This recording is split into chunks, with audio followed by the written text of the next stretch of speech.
ونعوذ بالله من شرور أنفسنا ومن سيئات أعمالنا من يهده الله فلا مضل له ومن يضلل فلا تجد له وليا مرشدا ونشهد أن لا إله إلا الله وحده لا شريك له ونشهد أن سيدنا إمامنا قدوتنا حبيبنا طبيبنا وطبيب روحنا محمد الذي أرسله بالحق بشيرا ونذيرا وداعيا إلى الله بإذنه وسراجا منيرا فقد قال الله تعالى في كلامه المجيد وفرقانه الحميد شباب أعوذ بالله من الشيطان الرجيم بسم الله الرحمن الرحيم يا أيها الذين آمنوا ادخلوا في السلم كافة ولا تتبعوا خطوات الشيطان إنه لكم عدو مبين إن الله وملائكته يصلون على النبي يا أيها الذين آمنوا صلوا عليه وسلموا تسليما اللهم صل على محمد وعلى آل محمد كما صليت على إبراهيم وعلى آل إبراهيم إنك حميد مجيد اللهم بارك على محمد وعلى آل محمد كما باركت على إبراهيم وعلى آل إبراهيم إنك حميد مجيد الحمد لله সম্মানিত উপস্থিতি আজ কৈখালী শহীদ ফজলুল করিম ইত্যাদিয়া মসজিদ মাদ্রাসার কমিটির উদ্যোগে এই তাফসীরুল কুরআন মাহফিলে উপস্থিত হয়ে আমরা খুশি না বেজার? যদি খুশি হয়ে থাকি আমরা সকলে পড়ি আলহামদুলিল্লাহ। আরো জোরে পড়ি আলহামদুলিল্লাহ। না, আপনাদের আওয়াজ শুনে মনে হলো যে আপনারা মনে হয় অনেকদিন খাওয়া দাওয়া করেননি, কিংবা এইরকম যে কখন না পুলিশ তাড়া দেয়। আচ্ছা বলেন তো, জালেম শাসক থাকতেও আমরা দেখেছি তাফসীরুল কুরআন মাহফিল হয়েছে, কথা বলেন ঠিক কিনা? আর এখন জালেম শাসক নেই, তারপরেও তাফসীরুল কুরআন মাহফিল হচ্ছে। কোচ্চিন কালেও এই তাফসীরুল কুরআন মাহফিল কেউ আটকাতে পারবে না, কথা বলেন ঠিক কিনা? শুধু তাই নয়, মুসলমান কিন্তু ভীত জাতি না। মুসলমান যে ভীত জাতি না তার বাস্তবায়ন প্রমাণ বদরের যুদ্ধ, কথা বলেন ঠিক কিনা? আমরা দেখেছি বদরের যুদ্ধে ৩১৩ জন মুসলমান হাজার লক্ষাধিক মুশরিক কাফের বেঈমানদেরকে মাত্র ১ ঘন্টার ব্যবধানে পৃথিবীর বুক থেকে তাদের নাম মুছে দিয়েছে, কথা বলেন ঠিক কিনা? তাহলে বদরের যুদ্ধের ঘটনা অনুযায়ী বোঝা গেল মুসলমান ভীত জাতি হতে পারে? আরো জোরে বলেন, মুসলমান ভীত জাতি হতে পারে না। শুধু তাই নয়, শুধু কি তাই, ইসলামের বিরোধিতা করে যারা আল্লাহর আইন ওভারটেক করে যারা, কোরআনের আয়াতের অস্বীকার করে যারা, এরা জীবন গঠন করতে পেরেছে আবু জাহেলের মতো। কথা বলেন ঠিক কিনা? আর এরা জীবন গঠন করতে পেরেছে আবু লাহাবের মতো। এদের জীবন গঠন হয়েছে। আর যারা ইসলামকে স্বীকার করেছে, আল্লাহর আইনকে মেনে নিয়েছে, কোরআনের আয়াতকে স্বীকার করেছে, এদের জীবন গঠন হয়েছে আবু হুরায়রা রাদিয়াল্লাহু তাআলার মতো। এদের জীবন গঠন হয়েছে হযরত ওমর রাদিয়াল্লাহু তাআলার মতো। কথা বলেন ঠিক কিনা? নবীজি যুদ্ধের ময়দানে যে রক্ত ঝরিয়েছে, এই রক্তের প্রতিদান আমরা চাই কি চাই না বলেন? শুনে রাখো মুসলমান, যদি আমরা চাই আল্লাহর আইনে সমাজে বাস্তবায়ন হোক, যদি আমরা চাই কোরআনের আইনে সমাজে বাস্তবায়ন হোক, যদি আমরা চাই নবীজি যুদ্ধের ময়দানে যে রক্ত ঝরিয়েছে রক্তের প্রতিদান নিতে, তাইলে সমস্ত মুসলমান ঐক্যবদ্ধ হয় মুশরিক মুনাফিকদের বিরুদ্ধে লড়ে বাতিলের মোকাবেলা করতে। কে কে ইসলামকে জয় করতে রাজি আছে? দুই হাত তুলে আল্লাহ দেখো মুসলমান। আল্লাহ আমাদের সকলকে কবুল করুক, আমরা বলি আমিন। সম্মানিত উপস্থিতি, আমি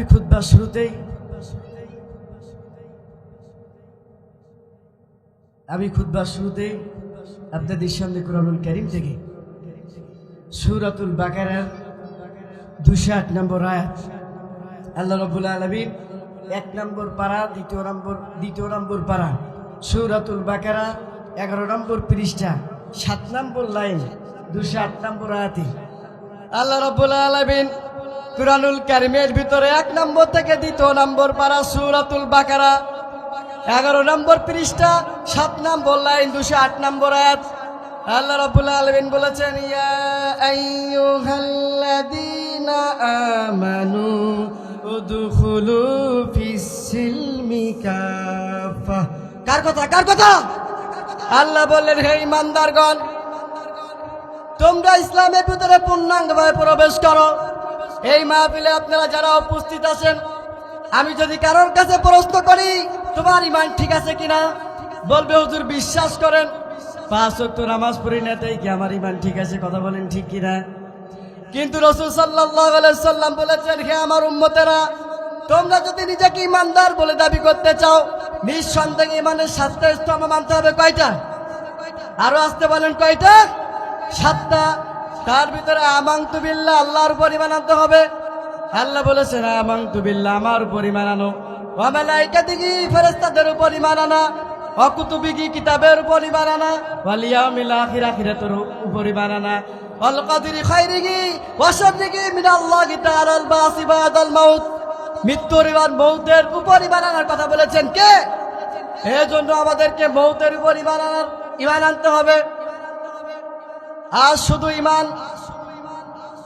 5 ওয়াক্ত নামাজ পড়লে ঈমান জারি হবে না। রাসূল সাল্লাল্লাহু আলাইহি সাল্লাম বলেছেন, হে আমার উম্মতেরা, তোমরা যদি নিজেকে ঈমানদার বলে দাবি করতে চাও, ঈমানের 7টা স্তম্ভ তোমাদেরকে মানতে হবে। আর ঈমানের 7টা স্তম্ভের ভিতরে সবচেয়ে বড় স্তম্ভ হলো নামাজ। কথা বলেন ঠিক কিনা? জোহরের নামাজ পড়লে রিজিক বাড়িয়ে দেন কে? আর আসরের নামাজ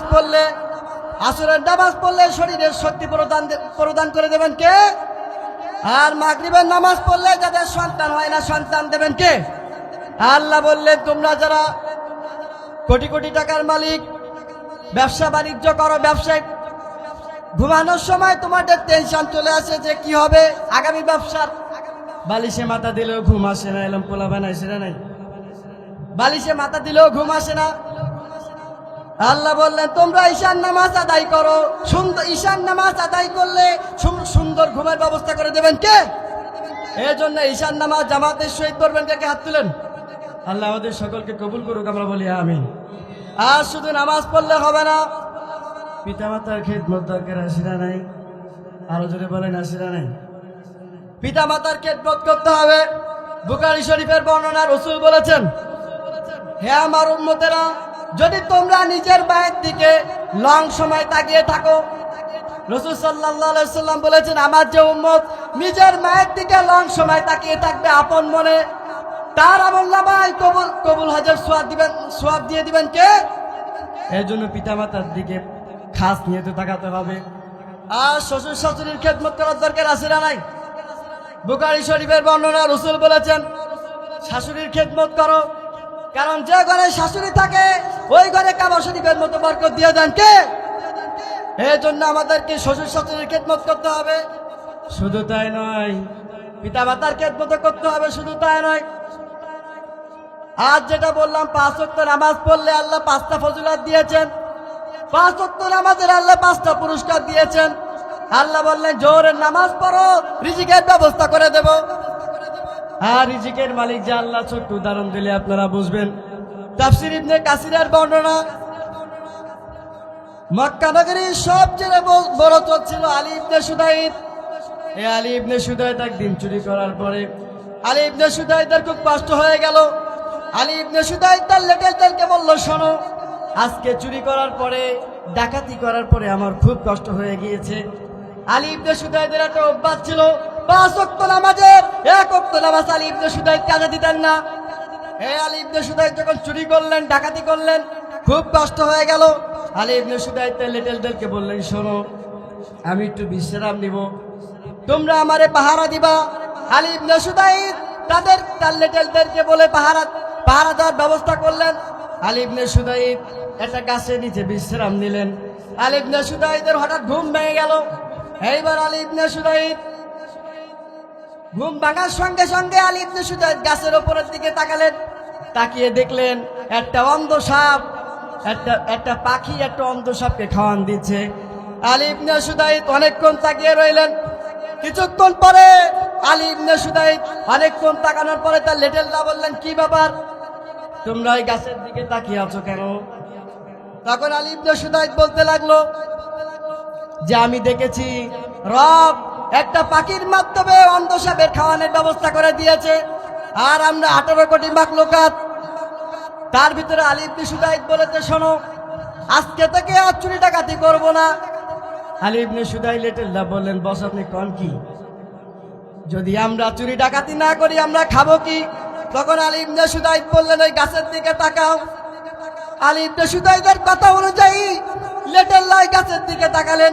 তাকিয়ে দেখলেন একটা অন্ধ সাপের গালে একটা পাখি খাওয়ান দিয়েছে। আলী ইবনে সুদাইদ বললেন, তোমরা যা দেখেছো এটা সত্য কিনা? 18 কোটি মাখলুকাতের ভিতরে আমরা হলাম শ্রেষ্ঠ মাখলুকাত। কাজেই আল্লাহ যদি একটা পাখির মাধ্যমে অন্ধ সাপের খাওয়ান দিতে পারে, ও আল্লাহ আমাদেরও খাওয়ান দিতে পারে। কথা বলেন ঠিক কিনা? এই হলো রিজিকের প্রমাণ। আলী ইবনে সুদাইদ তাইলে রিজিকের মালিক কে? আল্লাহ। আর আমরা যারা টেনশন করি জোহরের নামাজ পড়বো, রিজিকের ব্যবস্থা করে দেবেন কে? আল্লাহ। আর আসরের নামাজ পড়লে শত্রুর মোকাবেলার জন্য শক্তির দরকার আছে না নাই?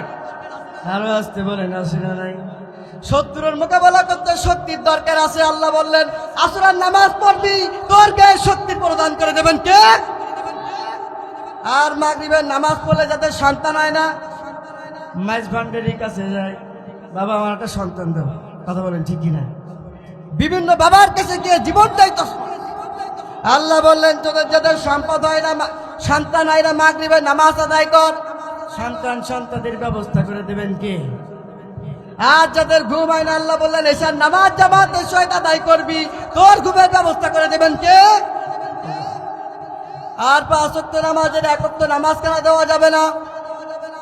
আল্লাহ বললেন, যদি সমুদ্রের মাঝখানে তুমি থাকো, ওই সময় যদি তুমি দেখো যে ওই সময় যদি তোমার আজানের শব্দ তোমার কান পর্যন্ত পৌঁছায়, আল্লাহ বললেন ওই অবস্থায় চোখের ইশারার মাধ্যমে হলো নামাজ তোমাকে পড়তে হবে, আদায় করতে হবে। কার কথা? কার কথা?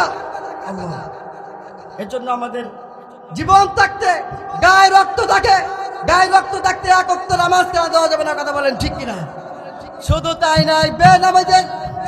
নয়, বেনামাজিদের সাথে মুসলমানের কোনো সম্পর্ক থাকতে পারে?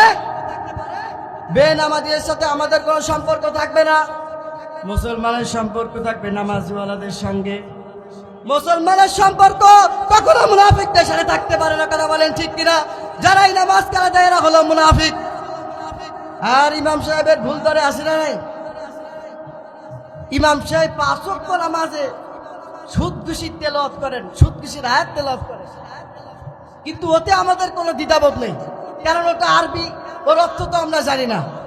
কিন্তু ইমাম সাহেব যখন জুম্মার দিন ওই সুদের আয়াতের ব্যাখ্যা বিশ্লেষণ করে দেয়, তখন আমাদের গা জ্বালা করে ওঠে, বলে এই মা তোর চাকরি থাকবে না। ঠিক কিনা? এই সমস্ত মুনাফিকদের সাথে আমাদের কোনো সম্পর্ক থাকতে পারে না। আবার একদল লোক আছে যারা লেবাসদারি, টুপিওয়ালা, দাড়িওয়ালা, নিজেকে মুসলমান বলে দাবি করে। এরা আবার মনে করে যে আমি তো 5 ওয়াক্ত নামাজ পড়ি, আমি 5 ওয়াক্ত নামাজ জামাতের সহিত আদায় করি, আবার আমি ঘুষও খাই না, সুদও খায় না। কিন্তু মানুষের সাথে খারাপ ব্যবহার আছে না নাই? আরো ধরে বলেন, আছে না নাই? মানুষের সাথে আমরা খারাপ ব্যবহার করি। এই খারাপ ব্যবহার করে আবার আত্মীয়তা ছিন্নতা করি। রসুল বলেছেন, যারা আত্মীয়তা ছিন্নতাকারী করে, যারা আত্মীয়তা ছিন্ন করে, এরা কখনো জান্নাতে প্রবেশ করতে পারবে না। কথা বলেন ঠিক কিনা? বড় ভাই ছোট ভাইয়ের সাথে ঝগড়া করে, বড় ভাই যে রাস্তা দিয়ে যায়, ছোট ভাই ও রাস্তা দিয়ে যায় না। কথা বলেন ঠিক কিনা? এরা হলো মুনাফিক। কিন্তু আল্লাহ বলেছেন, যদি তোমরা ইমানদার বলে দাবি করতে চাও, নিঃসন্দেহে ইমানের 7টা স্তম্ভ তোমাদেরকে মানা লাগবে। আল্লাহ বললেন, ইয়া আইয়ুহাল্লাযীনা আমানু উদখুলু ফিস-সিলমি কাফা। হে ইমানদারগণ এবং মুমিনদারগণ, তোমরা ইসলামের ভিতরে পূর্ণাঙ্গভাবে প্রবেশ করো। কার কথা? এর জন্য যদি ইমানদার বলে দাবি করতে চাই, ইমানের কোন রাকান ছাড়া যাবে না। কথা দিয়েছেন কে? আল্লাহ। আর যারা নামাজ কালা দেয়, যারা নামাজ পড়ে, যারা সুদও খায় না, ঘুষও খায় না, মানুষের সাথে খারাপ ব্যবহার করে, এরা মনে করে এতিমের আত্মসাৎকারী, এতিমের টাকা ফাঁকি দেয়। এরকম টাকা যাচ্ছে না? যারা এতিমের টাকা ফাঁকি দেয়, এরা আবার মনে করে আমি জান্নাতি, 5 ওয়াক্ত নামাজ পড়ি, হজও করি, সুদও খাই না, ঘুষও খাই না, আমি জান্নাতি। কিন্তু তলে তলে এতিমের টাকা আত্মসাৎ করে। তাই জান্নাত কি জানি হাতের পাওয়া নাকি যে চাইলে পাওয়া যাবে? কখনোই না। তুমি যদি ইসলামের কোন নিয়ম না মানো, ইমানের যে কোনো সত্য আছে, এই সত্যের ভিতরে তুমি একটাই জানো, তুমি কখনো ইমানদার হতে পারবে না। কথা দিয়েছেন আল্লাহ। এর জন্য আমাদেরকে ইমানদার বলে যদি দাবি করতে হয়, ইমানের সকল স্তম্ভ আমাদেরকে মানা লাগবে। নাইলে আমরা কখনোই কোনো জারি ঝুড়ি আল্লাহর কাছে খাটবে না। আমরা কখনো ইমানদার বলে নিজেকে দাবি করতে পারবো না। কথা বলেন ঠিক কিনা? ছোট্ট একটা উদাহরণ দিই। মনে করেন যে 1 গিলাস দুধ, এই 1 গিলাস দুধের ভিতরে যদি সামান্য প্রস্রাব দিই, আপনি কিন্তু কেউ খাবো না। এমনি ভাবে আপনার নামাজ একবার, আপনার যাকাত একবার, ইসলাম এবং কোরআনের বিরুদ্ধে একবার। আমার আল্লাহ 1 গিলাস দুধের ভিতরে যেমন সামান্য প্রস্রাব দিলে আমি খাবো না। আমার আল্লাহ আপনার নামাজ একবার, আপনার যাকাত একবার, আর ইতিমের আত্মসাৎকারী একবার। আমার আল্লাহ আপনার কোনো ভাগ কবুল করবেন না। কথা বলেন ঠিক কিনা? আল্লাহ আমাদের সকলকে কুরআন সুন্নাহ আলোকে যতটুকু কথা আমি আপনাদেরকে বললাম, এই কথা অনুযায়ী আমাদের সকলকে আমল করার তৌফিক দান করুন। আমরা বলি আমিন। ওয়া আখিরি দাওয়ানা আলহামদুলিল্লাহ। আসসালামু আলাইকুম ওয়া রাহমাতুল্লাহি তাআলা ওয়া বারাকাতুহু।